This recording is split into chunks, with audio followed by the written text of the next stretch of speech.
I am Pinoy Rob. I am Pinoy Rob.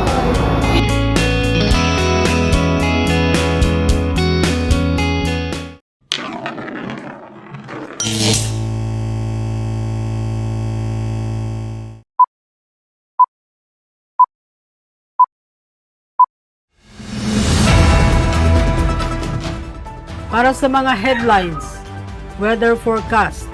Tropikal na sama ng panahon nagdadala ng malakas na ulan sa timog Pilipinas. In local news, pwersa ng gobyerno at NPA nagbakbakan sa matinding labanan sa Bukidnon. Issue sa sanitary landfill na lutas na Akto. Kinundina ng CEO ang pagpapalawig ng LWUA sa pamamahalang pansamantala ng CODI. Hindi kinikilala ng Union ng CODI ang 6 na buwang pagpapalawig ng pansamantalang pamumunuan sa opisina. Para sa national news, pagsisimula ng paglilitis kay Sara Duterte sa Hulyo 30, suportado ng mayorya ng Senado. An international, pinahayag ni Zelensky ang kagustuhang wakasan ang digmaan sa lalong madaling panahon. Entertainment, magdaraos ng konsyerto ang Black Eyed Peas sa Maynila sa Agosto 27. Sports, nangunguna si Alex Iyala sa kampanyang Rally the World ng WTA. At para sa international feature, pinagdidibatehan ng Royal Society ng UK ang panukalang patalsikin si Elon Musk. National feature, nagkaproblema ang MRT3, maraming pasahero ang naipit sa biyahe. Trivia, bakit mahalaga ang pagsasagawa ng pananaliksik para sa mga mag-aaral? If you find this segment informative, please click the thumbs up button and subscribe to stay updated with our latest news and share this broadcast to your friends and family. Your support helps us keep you informed. Help us get our first 10,000 subscribers. Your engagement matters. Liking, sharing, and subscribing to our content not only helps more people discover the important stories we bring you, but also supports our team's hard work. It boosts our visibility in the algorithm, making it easier for others to find ways to stay informed. Plus, it helps us generate more resources to continue delivering the news you rely on. Thank you for being part of our community.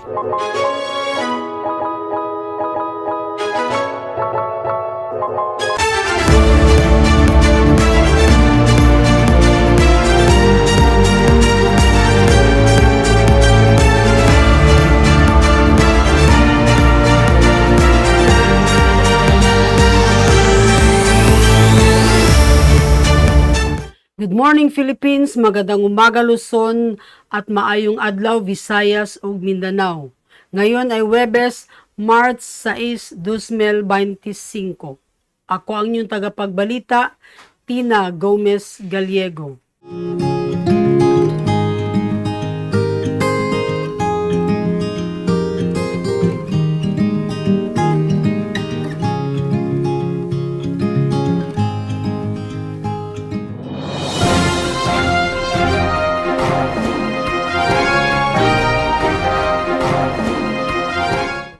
For the local news, pwersa ng gobyerno at NPA nagbakbakan sa matinding labanan sa Bukidnon. Cagayan de Oro City, nagkaroon ng matinding sagupaan sa pagitan ng mga tropa ng pamahalaan at mga rebelde ng Communist New People's Army o NPA sa kabundukan ng Bukidnon. Pasado hating gabi noong Martes, Marso 4, 2025. Ang mga pwersa ng militar ay sinusuportahan ng mga fighter jet ng Philippine Air Force o PFA upang palakasin ang kanilang operasyon sa lupa. Naglabas ng babala ang 4th Infantry Division sa Camp Evangelista, Cagayan de Oro na humihikayat sa mga residente ng liblib na lugar sa Cabanglasan, Bukidnon na lumilikas sa mga ligtas na lugar habang nagpapatuloy ang labanan. Ayon kay Lieutenant Colonel Francisco P.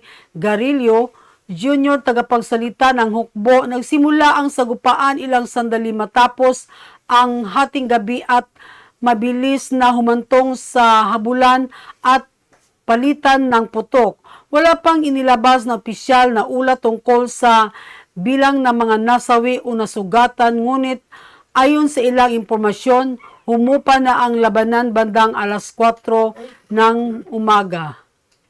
Sa ngayon, inaalam pa ng mga otoridad kung may mataas na opisyal ng NPA na sangkot sa sagupaan.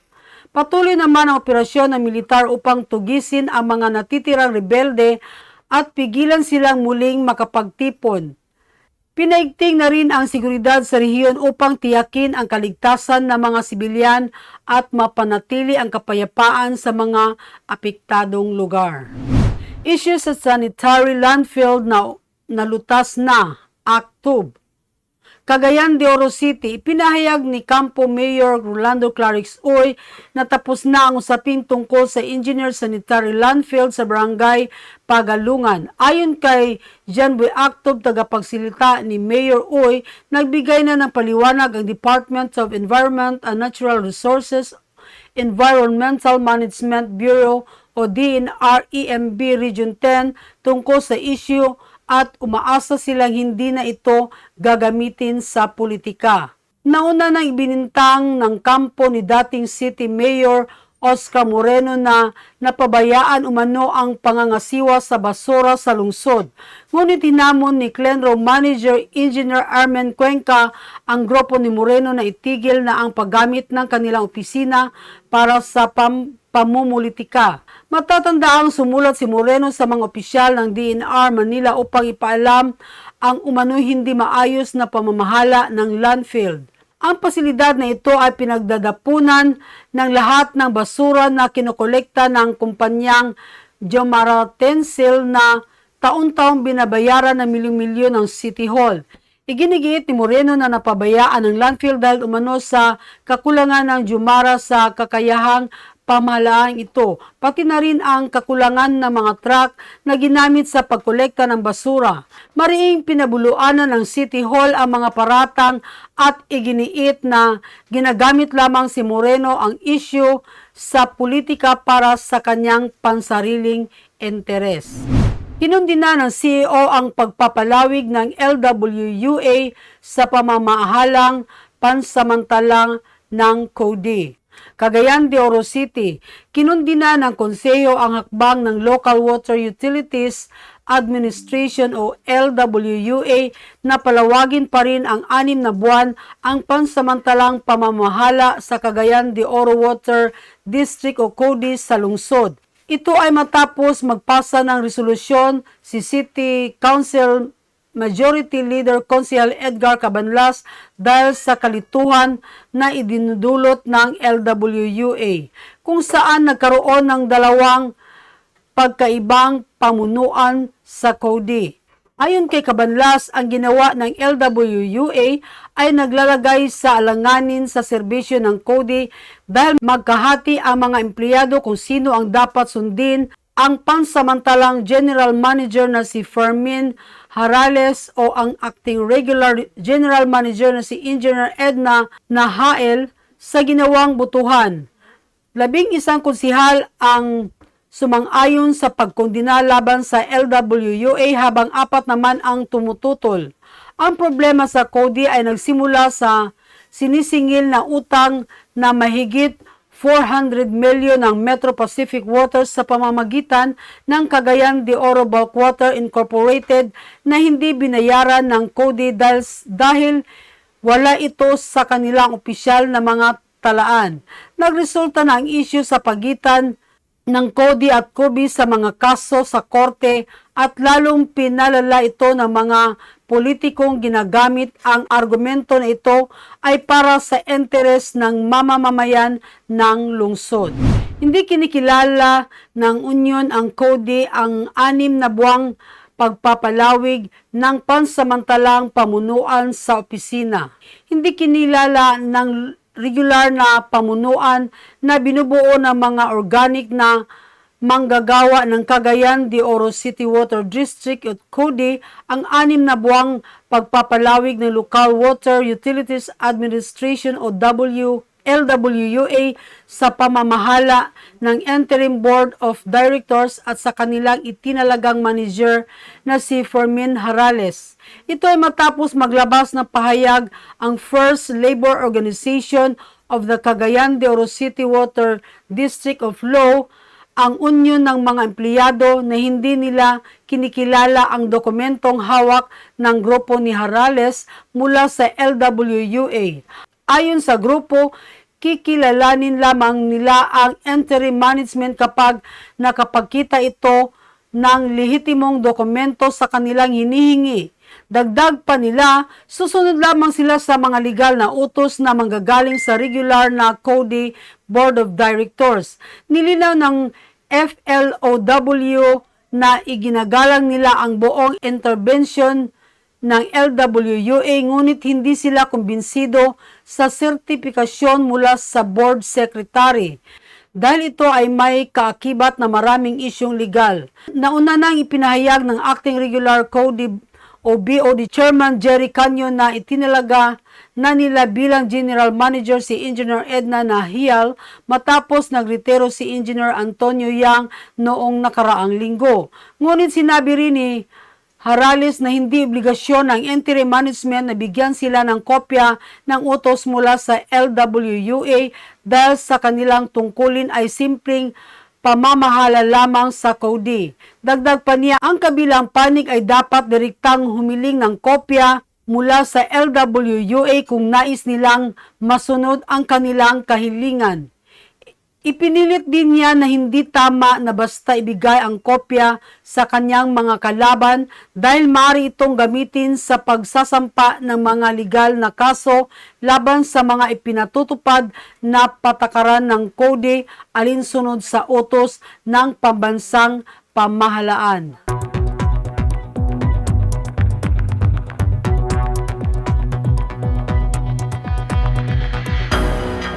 Weather forecast.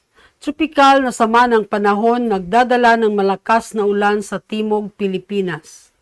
Patuloy naming minomonitor ang tropikal na alon na kumikilos mula Guam o Timog Guam patungong Palau na ngayon ay bumubuo ng malakas na konveksyon sa hilagang silangan ng Mindanao.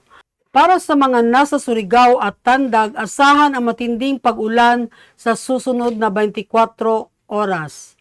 Ang traffic sa rehiyong ito ay umahatak ng kahalumigmigan habang sa hilagang silangang shoreline ay nagpapalakas na mga pag-ulan at pagkulog pagkidlat sa maaring maapekto sa Bicol, Visayas at Samar. Ang mga susunod na araw, isa pang malamig na bugso ng hangin ang darating sa Miyerkules at Huwebes na makikipag-ugnayan sa tropikal na along ito at magpapalakas ng ulan hanggang sa katapusan ng linggo. Magpapatuloy ang kalat-kalat na pag-ulan sa katimugang bahagi ng Pilipinas, lalo na sa Davao, Surigao, Cagayan de Oro at Cebu. Sa Huwebes at Biyernes, patuloy na pag-ulan kung saan maraming lugar ang makakatanggap ng 50 hanggang 100 mm na ulan sa Mindanao at Timog Visayas. Samantala, isang namumuong low pressure area mula sa silangang bahagi ng Japan at isang malamig na harang na papunta sa timog ang magpapalakas na mga thunderstorms sa hilagang silangan ng Luzon, partikular na sa Biyernes at Sabado. Asahan ang patuloy na makulimlim na panahon at kalat-kalat na pag-ulan sa rehiyon. Batay sa mga modelong pangpanahon, patuloy na bababa ang mga alon ng pag-ulan kaya mahalagang manatiling updated sa mga pagbabago sa lagay ng panahon.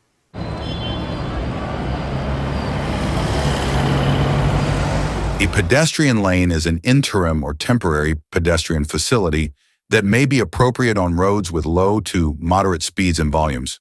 A pedestrian lane is a designated space on the roadway for exclusive use of pedestrians. The lane may be on one or both sides of the roadway and can fill gaps between important destinations in a community.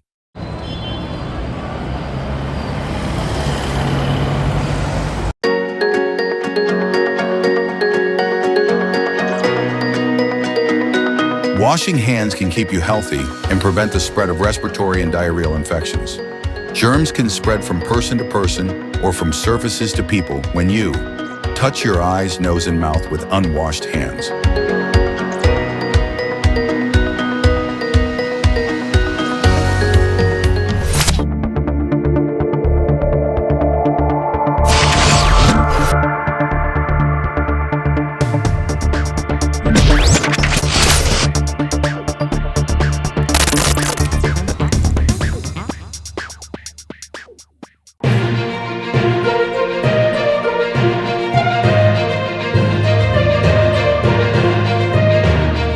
For the National, pagsisimula ng paglilitis kay Sara Duterte sa Hulyo 30, suportado ng mayorya ng Senado ang panukalang simula ang paglilitis kay Vice President Sara Duterte sa Hulyo 30 ayon kay Senate President Francis Escudero.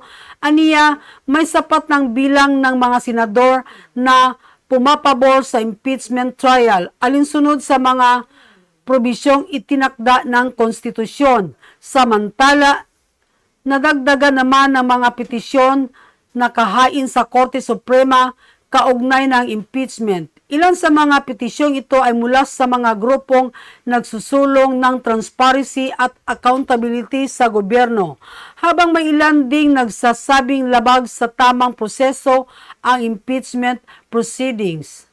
Inasang maglalabas ng desisyon ang Korte Suprema sa mga petisyon ito sa mga darating na linggo na maaring makaapekto sa takbo ng paglilitis sa Senado.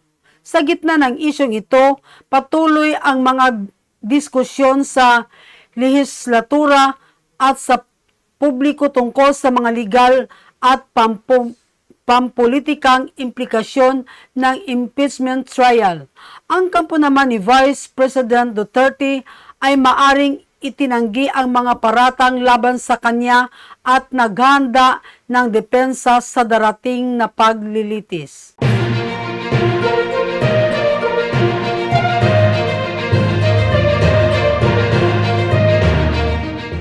Para sa international news, pinahayag ni Zelensky ang kagustuhang wakasan ang digmaan sa lalong madaling panahon. Sinabi ni Friedrich Merz, ang posibleng susunod na kanselier ng Germany, na sinadya ng White House na palalain ang tensyon kay Zelensky, tinawag itong hindi nakakatulong. Ipinunto niya na ang posisyon ni Trump na sinusuportahan ni pangalawang Pangulong J.D. Vance ay nagdulot ng pangamba ng mga kaalyado ng Kyiv sa Europe at nagpatibay ng panawagan para sa mas malaking responsibilidad ng Europa sa sariling seguridad. Inilunsad ng CDU-SCU Alliance ni Merz na kasalukuyang nakikipagnegosasyon sa SPD para sa pagbuo ng gobyerno ang pagpapalakas ng budget para sa depensa, kasama sa mga pag-uusapan ang paglikha ng dalawang espesyal na pondo, isa para sa depensa at isa para sa infrastruktura na maaring umabot sa kabuuang 900 bilyong euro. Dahil sa hindi tiyak na suporta ng US para sa Ukraine, lalong lumaki ang panawagan sa Berlin na palakasin ang tulong nito at patatagin ang sariling depensa. Iginiit ni Merz ang pangangailangan ng mas malaking kalayaan ng Europe sa usaping pangsiguridad habang pinanatili ang kaugnayan sa Amerika.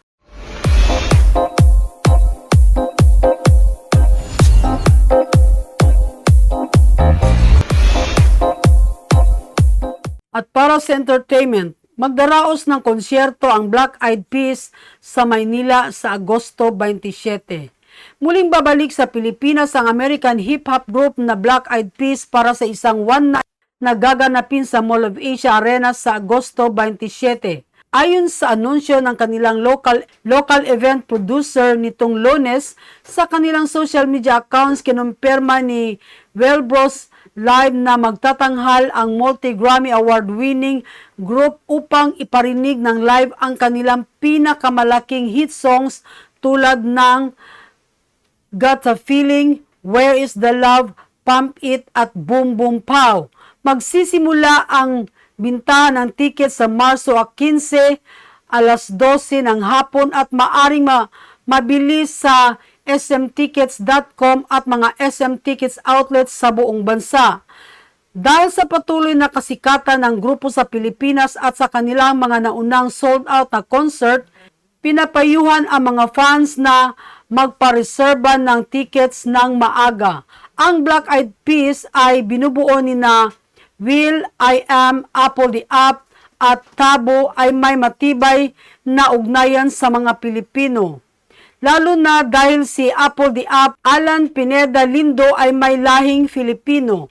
Kilala siya sa kanyang pagmamalaki sa kanyang pinagmulan na madalas niyang ipinakita sa kanyang musika.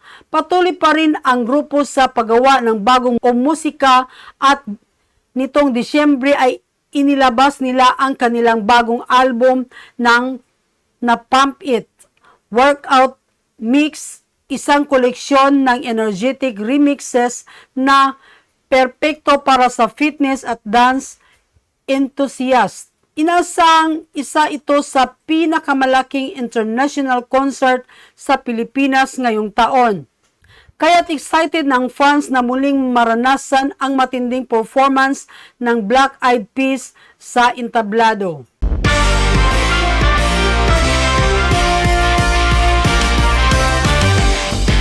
At para sa sports, nangunguna si Alex Ayala sa kampanyang Rally the World ng WTA. Kasama ang Filipina tennis star na si Alex Ayala sa mga tampok na atleta sa Rally the World campaign ng Women's Tennis Association o WTA kung saan kabilang siya sa hanay ng mga nangungunang manlalaro sa buong mundo. Pinahayag ni Ayala ang kanyang pasasalamat sa pagiging bahagi ng kampanya. Isang malaking karangalan ang mapasama sa WTA's Rally the World campaign. Napakaganda ng advokasya nito at sa pagpapalakas ng aming boses bilang mga atleta at pagpapabahagi ng aming mga pinapaniniwalaan, ani Ayala. Bilang nag-iisang Filipina sa WTA Tour, ipinagmamalaki niya ang pagkakataong ipaglaban ang Pilipinas sa pandaigdigang entablado. Napakahalaga sa akin ang pagiging isang profesional na manlalaro ng tennis at ang pagkakataong dahil ang bandila ng Pilipinas ang aking pinagmulan ay isang mahalagang bahagi ng aking pagkatao, dagdag niya. Ang kampanya na inilunsad sa mga social media platforms ng WTA ay nagtatampok ng lawak ng impluwensya ng women's tennis sa buong mundo at ang mga kahangahangang kwento ng mga atleta nito. Kasama si Ayala, ang kauna-unahang Filipina na nagwagi sa isang junior Grand Slam singles title sa piling ng ilan sa pinakamalalaking pangalan sa tennis tulad ni Coco Gauff, Carolina Muchova, Mira Andreeva at Victoria Azarenka.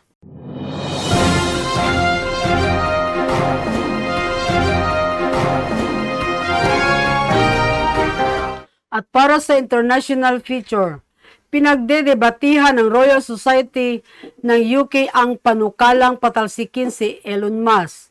Nakatakdang magsagawa ng mahalagang pagpupulong ang Royal Society ng Britain sa Lunes upang pag-usapan ang panawagang alisin si Elon Musk, ang bilyonaryong may-ari ng X o dating Twitter sa kasalukuyang pinakamayamang tao sa mundo. Mula sa prestiyosong samahan ng mga siyentipiko, tinatag noong 1660, kinilala ang Royal Society bilang isa sa mga nangungunang organisasyon pang-agham sa mundo na may mga tanyag na miyembro tulad ni na Isaac Newton, Albert Einstein, Charles Darwin, Dorothy Hunken, Benjamin Franklin at Stephen Hawking. Si Musk naging fellow ng Royal Society noong 2018 na naharap ngayon sa kritisismo matapos questionin ng isang miyembro ang kanyang mga kilos at pahayag. Ayon sa society, tatalakayin sa pulong ang mga prinsipyo kaugnay ng pampolitikong pahayag at pag-ugali ng mga fellows nito. Isang bukas na liham na pirmado ng mahigit 3,000 katao kabilang ang mga Nobel Prize winners ang nasasaad na nilabag ni Mas ang Code of Conduct ng Royal Society sa pamamagitan ng pagpapakalat ng hindi batayang conspiracy theories. Binatikos din ang mga pagbabagong ipinatupad niya sa X matapos itong bilhin noong 2022 na umano'y nagdulot ng pagdami ng maling impormasyon, particular sa COVID-19, bakuna, pagkalaglag ng sanggol at mga sakit sa puso. Ayon sa prosecutor Stephen Carey ng Imperial College London, ang nagsulat ng bukas na liham na ito usapin ng politika kundi integridad sa agham. Paulit-ulit na binabaliwala ni Elon Musk ang sensitipikong ebidensya at kinikilala bilang isa sa pinakamalalaking pagpapakalat ng maling impormasyon sa Twitter. Taliwas ito sa mga pangunahing prinsipyo ng Royal Society. Aniya, mayroong 1,800 fellows at foreign members ang Royal Society, kabilang ang 85 Nobel laureates na itinataguyod nito ang agham para sa kapakanan ng sangkatauhan at ng planeta. Kabilang si Ma sa website ng Royal Society bilang kinikilalang innovator sa space travel ng electric vehicles sa pamamagitan ng SpaceX at Tesla. Dumating ang isyong ito habang lumalakas ang impluwensya ni Musk sa Washington DC kung saan siya ay isang tagapayo ni US President Donald Trump. Ipinahayag ni Prosecutor Carey ang kanyang pag-asa na ipagtanggol ng Royal Society ang prinsipyo ng agham sa kabila ng lumalakas na hamon laban nito ulaban dito sa iba't ibang panig ng mundo. Isasagawa ng pribado ang pagpupulong kung saan imbitado ang lahat ng miyembro. Hindi pa tiyak kung anong hakbang ang maaring gawin ng Royal Society, ngunit iginigiit ng organisasyon na anumang isyu tungkol sa mga fellows nito ay pinangangasiwaan ng may mahigit na pagiging confidential.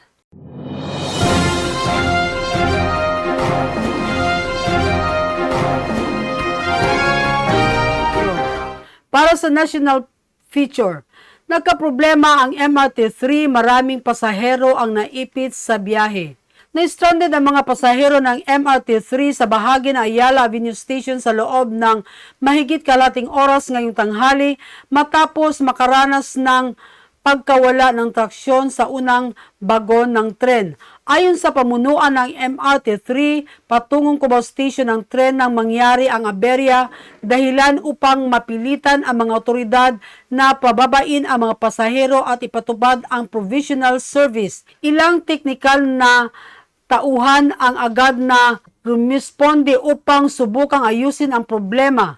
Dahil sa insidente, bumagal ang operasyon ng tren na nagdulot ng mahabang pila at pagkaantala ng biyahe para sa maraming pasahero.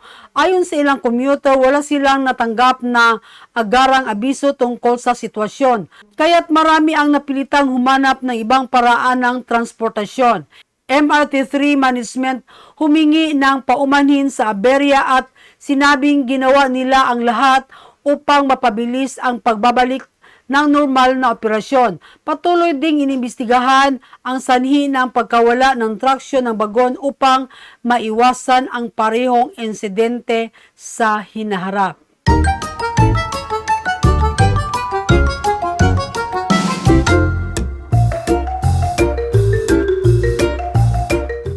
At para sa trivia, bakit mahalaga ang pagsasagawa ng pananaliksik para sa mga mag-aaral? Sa madaling sabi, ang pananaliksik ay nagpapahusay sa kakayahan ng isang mag-aaral na manglanghap at suriin ang impormasyon tungkol sa isang paksa sa pamamagitan ng masusing pagsusuri nito. Nakakatulong ito sa pagpapaunlad ng kritikal na pag-iisip, paglutas ng problema at kasanayan analytical na mahalaga para sa tagumpay sa akademiko at profesional. Bukod dito, ang pananaliksik ay nagbibigay ng daan tungo sa kanluran.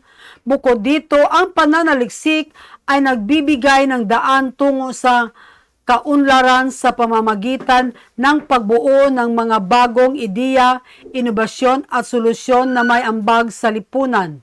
Ang kalamang nakukuha mula sa pananaliksik ay nagsisilbing pundasyon sa paglinang ng bagong kasanayan at pagpapabuti ng kakayahang gumawa ng tamang desisyon. Sa pamamagitan ng pananaliksik, napapalawak na mga mag-aaral ang kanilang kausisang intelektual.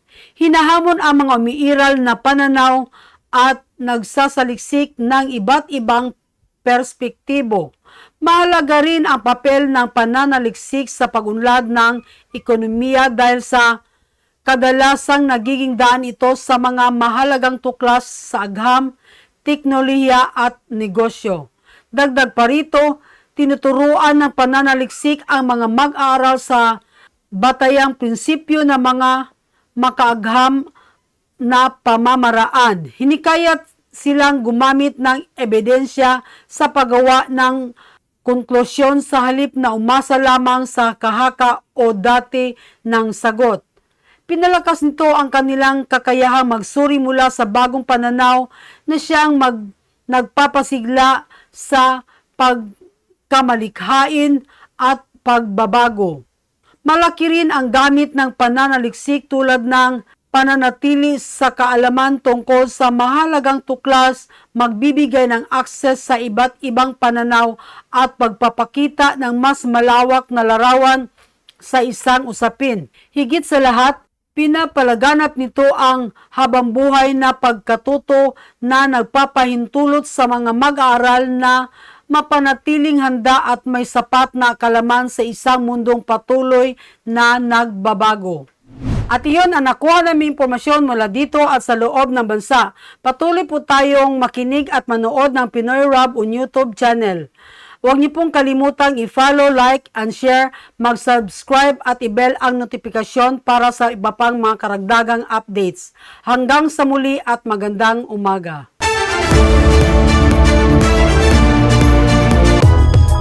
If you find this segment informative, please click the thumbs up button and subscribe to stay updated with our latest news and share this broadcast to your friends and family. Your support helps us keep you informed. Help us get our first 10,000 subscribers. Your engagement matters. Liking, sharing, and subscribing to our content not only helps more people discover the important stories we bring you, but also supports our team's hard work. It boosts our visibility in the algorithm, making it easier for others to find ways to stay informed. Plus, it helps us generate more resources to continue delivering the news you rely on. Thank you for being part of our community.